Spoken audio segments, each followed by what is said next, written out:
Maqaa Abbaa, kan Ilmaa, kan Hafuura Qulqulluu, Waaqa tokkoo. Ameen. Dhiifamaa fi tolummaa isaa nuuf baay'isee Waaqayyo Abbaan keenyaa akka baay'ina cubbuu keenyaa osoo hin taane akka tolummaa fi dhiifama isaatti eegee tiksee hanga isaan kanatti kan nu ga'e qulqulluu kan ta'e maqaan isaa guddaa kan galatoomeef kan ulfaate nuuf haa ta'u. Sagalee kana kan dhaggeeffattan maatiiwwan Waaqayyoo ijoolleen haadha keenya qulqulleetti Dubroo Maariyaam hundumti keessan bakka adda addaa kan jirtan maqaa gooftaa keenyaa fayyisaa keenyaa Iyyasuus Kiristoosiin nagaan isin gaafadhaa akka isaatii bakka jirtanitti akkam bultanii akkam ooltanii akkam galgaleessitanii ameen galateeffamuun amala uumaa keenyaa fayyisaa keenyaa Sillaasee kan ta'e maqaan isaa baddaa samii irratti afaan qulqulloota argamoota isaatiin afaan qulqulloota abboota keenyaa harmoola keenyaan yeroo hundumaa kan galateeffamu qulqulluu kan ta'e maqaan isaa nu birattis guddaa kan galatoomeef kan ulfaate nuuf haa ta'u. Deessuu gooftaa keenyaa haadha hunduma keenyaa qulqulleettii Dubroo Maariyaam qulqulloota argamoota Waaqayyoo qulqulloota abbootii keenyaa harmoolii keenya hunduma isaaniidhaafis akka kennaa isaaniitti galannii fi ulfinni isaaniif haa ta'u. Egaan maatiiwwan Waaqayyoo koorsii kana barachaa kan jirtan barumsa keenyaa qo'annaa kitaaba qulqulluudhaan boqonnaa afuraffaa kitaabilee kakuu haaraa barachaa akka jirru ni beekama. Barumsa kanaan kutaa darbe kutaa 28ffaadhaan ergaawwan qulqulluu Yohaannis kan jedhu ture kan eegalle. Qulqulluun Yohaannis abbaa wangeelaa seenaa isaa dursine yeroo waa'ee wangeela isaa yeroo laallu akka baranne ni beekama. Kutaa darbeen immoo kutaa 28ffaadhaan kan baranne ergaawwan isaa sadan keessaa kan jalqabaa kan ture. Ergaa qulqulluu Yohaannis isa jalqabaa kan jiru ture kan baranne. Ergaa sanaan qulqullichi Yohaannis abbaan wangeelaa ergaa sana kiristaanota baqannaarra bakka adda addaatti jiraniidhaaf akka inni barreesse keessumattuu kiristaanota baqannaa osoo hin taane kiristaanota Eeshiyaa jiraniidhaaf osoo ofiisaa hidhamee jiru kiristaanota Eeshiyaa jiran keessatti shakkitoonni baay'een barumsa sobaa seenuudhaan barsiisaa akka isaan turan. Innaa barumsa sobaa isaanii kun soba akka ta'eedhaa fi akkasumas immoo kiristaanonni kan sirrii kan ta'e Iyyasuus Kiristoos ilma Waaqayyoo ta'uu isaarraa kaasnee kan sin barsiisne hundumaa qabadhaa jechuudhaan shakkitoota akka isaan hin qabanne hubachiisuudhaaf jecha ergaa sana akka isaaniif barreesse ilaalleerra. Guyyaa irraas immoo suma kanatti fuudhaan ergaawwan isaa kan hafan kan lammaffaadhaaf kan sadaffaa kan barannudha kan ta'u jechuudha. Waaqayyo abbaan keenya akkuma yeroowwan darbanii har'as nu gidduutti argamuun fedhaa fi eeyyama isaa nuuf haa ta'u. Egaan guyyaa irraa kutaa 29ffaadhaan ergaa qulqulluu Yohaannis isa lammaffaadhaaf isa sadaffaadha kan ilaallu. Bu'uuruma tartiibaa ergaawwan qulqulloota abbootii keenyaa kitaaba qulqulluura kaa'amaniidhaan ergaan 18ffaan ergaa qulqulluu Yohaannis isa lammaffaadha. Egaan ergaan kun maalummaa isaa yommuu ilaallu barumsaa fi raajii qulqulluu Yohaannisiin kiristaana kan taate Roominaan mana isheetti walgahii kiristaanotaa ni qabdi turte. Barumsa kaadumsaa shakkitoonni barsiisaa turedhaan kan ka'e. Walga'iin isaanii jeeqamee waan turedhaaf isa kana jajjabeessuudhaaf jecha qulqullichi kun isaaniif barreesseera. Egaan as keessatti kan agarru Roominaan barumsaa fi raajii qulqulluu Yohaannisiin kan amante kan jedhu waa'ee ishee waa tokko ilaaluun barbaachisaadha. Yeroo tokko qulqulluun Yohaannis abbaan wangeelaa jechuu kooti duuka bu'aa isaa Abirokooros wajjirraan barsiisuudhaaf naannoo Eeshiyaa yeroo deemu dooniin isaanii caccabuudhaan karaa adda addaa ba'aniitu gara odola citaa lafa citaa yookiin immoo odola cittuu bakka jedhamtutti Desset kan jedhamtu afaan Amaariffaadhaan achirratti wal ga'u. Yeroo kaan namoota magaalaa sana keessaa wangeela barsiisuudhaaf gaafa ilaalan namoonni kun takkaatti wangeela osoo dubbatanii kan isaan dhaga'an hin turre. Innaa kana booda mala barbaaduudhaan kallattii biraatiin wangeela barsiisuudhaaf yaadanna. Kana booda maal ture naannoo sana dubartiin tokko jirti Roominaa kan jedhamtu namoota hojjettoota mootii tokko nyaata nyaachisuudhaan kan jiraachistudha kan turte. Inni yeroo kana qulqulloonni kun lamaan gara mana ishee deemuudhaan nuti ikkoo dur garboota abbaa keetii turre jechuudhaan isheetti himu. Kana booda achumaan hojii isaaniif laatti. Garbummaatiin qulqulluu Yohaannis abbaa wangeelaatiin ibidda akka isheef qabsiisuudhaaf baay'ee dinqisiisa. Abirokooros duuka bu'aa isaadhaan immoo akka inni gabatee isheef qulqulleessuudhaaf hojii kanaan isaan qacatte jechuudha. Innaa yeroowwan hojii kana hojjechaa turan baay'ee isaan rakkisaa turte seenicharraa akka dubbatutti baay'ee isaan rakkisaa turte, isaan arrabsaa turte, isaan kabalaa, isaan lolaa turte. Kana hundumaa keessatti garuu obsaan danda'uudhaan qulqulluu Yohaannis abbaa wangeelaas akkasumas barataan saasuun Abirokoroosis kana hundumaa danda'anii yeroo dheeraadhaaf ishee bira jiraatan. Innaa kana booda guyyaa tokko ilmi mootichaa dhiqachuudhaaf jecha bakka mana dhiqannaa yeroo seenu mana sana keessa durumaa kaasee hafuurri seexanaa hin jira turenna. Mucaa kana hafuurri seexanaa sun fuudhee ajjeese. Innaa yeroo kana uummanni hundumtuu mucaa kanaaf boo'uudhaaf jedhanii yaa mucaa mootiidha. Uummanni biyyaa hundumtuu walitti qabamaa jira bakka kanatti.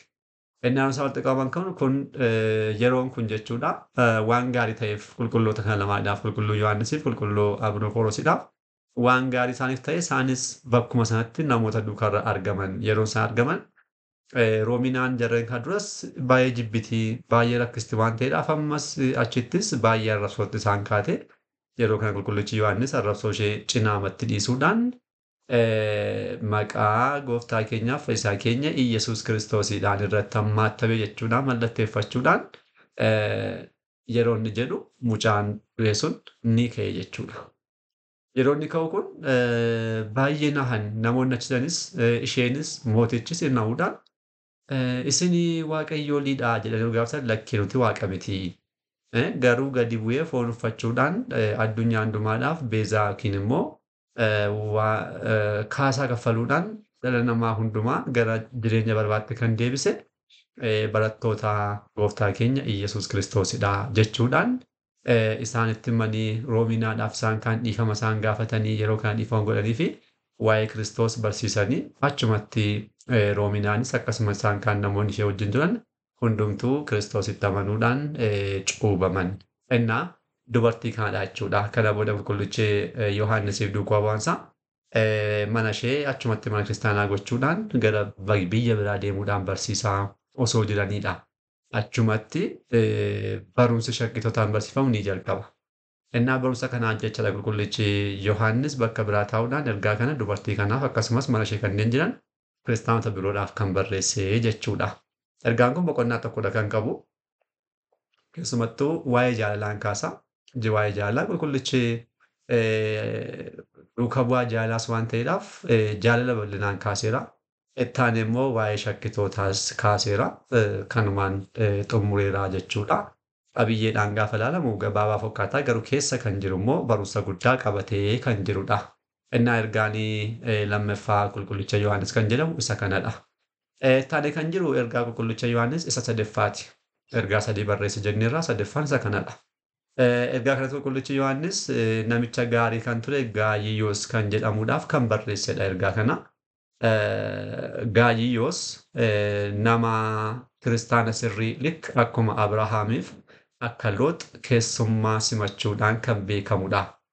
Innaa yeroo kiristaanonni baqatanii bakka adda addaatti deeman Gaayiyyoos naannoo jireenya isaatti kanneen dhufan ijoollota kiristaanaa jechuudha. Mana isaatti qabachuudhaan isaan keessummeessee wanta isaan barbaachisu hundumaa isaaniif raawwachaa ture. Innaa qulqullichi Yohaannis gocha isaa kanaaf isa galateeffachuudhaaf jecha akkasumas immoo gocha isaa kanaan gara fuulduraatti cimee haaluma kanaan gaarii raawwachaa yoo itti fufe akka itti fufuudhaaf jajjabinaaf jecha ergaa isaa kana barreesseeraafi jechuudha. Dabalataan illee waan gaarii malee waan hamaa fakkaachuu akka hin qabne hubachiisuudhaaf. Yeroo hundumaa namni tokko gaarii yoo raawwate gaarii mata eeggataa hamminnis immoo matuma ofiitti deebi'a. Innaa gaarii akka raawwatuudhaaf jecha kanaaf barreesseera. Ergaan kun boqonnaa tokkodha kan qabu. Boqonnaa kanaan qulqullichi Yohaannis jalqaba waa'ee hojii gaarummaa Gaayiyyoos namoota kanaaf raawwatu kaaseera. Kaasee galateeffateera. Ittaan immoo Dimiyaaxoos kan jedhamus immoo hoogganaa mana kiristaanaa tokkos hin jira qulqullichumti Yohaannis mana kiristaanaa tokkotti hoogganaa gochuudhaan kan muude. Inni immoo kiristaanota simachaa turuutitti isaanuma kanaanii qulqulluu Yohaannis faadhaan ni falma isaanumaan jecha isaanii fudhatu. Innaa isa kana hamminummaa jechuudha. Wantoonni akkas akkasii kun waliigaltee mana kiristaanaa keessa qulqulluun Yohaannis akka paatiraarikiidha naannolee naannaa sanaa jechuudha. Naannoo Eeshiyaa, Efesoonidhaa fi Eeshiyaa xiqqoo keessatti akka paatiraarikiidha. Achi keessa immoo abbootii baay'ee muudee manneen kiristaanaa adda addaatti kaa'eera. Isaan keessaa namichi kun tokko ture. Garuu ol deebi'ee ajajamuuf ittiyyuu kan inni isaan ajaju dhiiseetu kiristaanota akka isaan isa bira hin buufanne, akka isaan gargaarsa hin arganne mana kiristaanaas hoogganu kan raawwachaa ture ba'uunetinna. Wantoonni akkasii akkasii kun yaa'u guyyaa irraa ni mul'atu. Isaan kun yeroo dhiyootti kan dhufan miti. Durumaa kaasee hormaata mana kiristaanaa keessa jirudha. Innaa manni kiristaanaa kan kiristoosidha. Kan kiristoos taatee kan jirtu garuu samiirra kan jirtu osoo hin taane lafarra kan jirtu. Lafarra jirtutti immoo maaltu hin dhibu? Ormaanni hin dhibu. Innaa ormaanni hin jira yoomuu jechuudha. Kanaaf manni kiristaanaa keenya tokkos guyyaa har'aa ormaanni kan itti baay'attu hidda isaadhaan gaafa laallu ishuma duraadhaa jechuudha. Duruma kunoo yoo bara qulqullicha Yohaannis fa'a akkas ta'a kan turtedha. Innaa mana kiristaanaa keessa yookaan akka Gaayoos warreen wanta gaarii hojjetan warreen keessummaa simatan ni jiraatu. Akka namicha sanaa immoo ajaja abbootii kan hin dhaggeeffanne dabalataanii kiristaanotaaf wanta gaarii kan hin goone mana kiristaanaa kallattiidhaan kan hin qabne hin jiru jechuudha. Innaa kun durumaa ture kan jirudha. Qulqullichi Yohaannis namicha kanas akeekkachiisuudhaan Gaayoosiin immoo galateeffachuudhaan ergaa kana barreesseera.